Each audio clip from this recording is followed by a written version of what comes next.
Hey everyone, I'm going to show you how to actually get these while loops and these if statements working. I know everyone in the class has been working really hard on this, and I'm going to show you the final piece of the puzzle.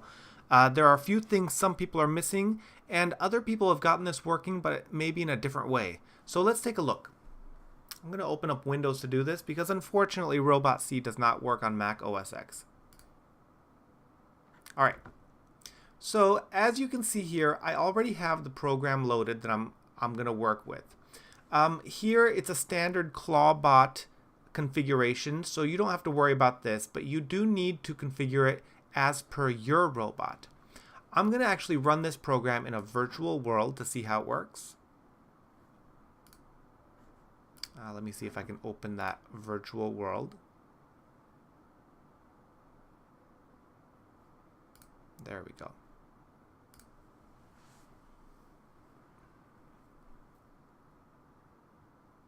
Alright, so this right here is a virtual world environment. Unfortunately, we don't have this for everyone, but I do have it for testing. So what I'm going to do here is I'm going to choose just a regular Clawbot, which we're using without the arm. This has a touch sensor right here. You see where my mouse is going?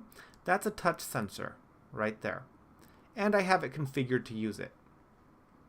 I'm going to go over here and just open a big board and start the activity. So now, what my robot should do. So let me walk you through this just a little bit. What my robot should do. It starts by making a variable. The variable is called click. I first set click to 0 because sometimes when we turn on the robot, it doesn't automatically start at 0. So it's good practice, always set it to 0 first. Then I start my while loop, which is right here. Inside my while loop, I have many other while loops. I have 1, 2, and 3. But because I start with 0, then I don't actually have 3. I have 0, 1, and 2 is how it looks. So while click equals 0, and remember when I start my program, click equals 0. So as soon as my program starts, it's going to go forward full speed. This is what a lot of people are missing. Do you remember when we had to have our robot move? Whenever you have to have your robot move, you have to give it a wait command. If you don't have a wait command, it just won't do anything. So, I have it move for full speed. I put my wait command at a very low millisecond. So I put it at 100 milliseconds. Then after this command, I put if my sensor value touch sensor equals 1. So that's the sensor that I'm using. So if that gets pressed, which equals 1, then I have click equals click plus 1. So if click starts at 0, 0 plus 1 is 1. So then it'll automatically go to while click equals 1. Because now click equals 1. So for this one, because of my board, all I want it to do is when it hits the wall, I want it to back up. So then I have just my motors going and negative, and my left motor is going negative, so that means it's going to go in reverse for 2000 milliseconds. After that amount of time, I'm going to add another 1 to click. So then I'm going to have click equals 2. So while click equals 2, I want it to go forward again, but this time go very slowly.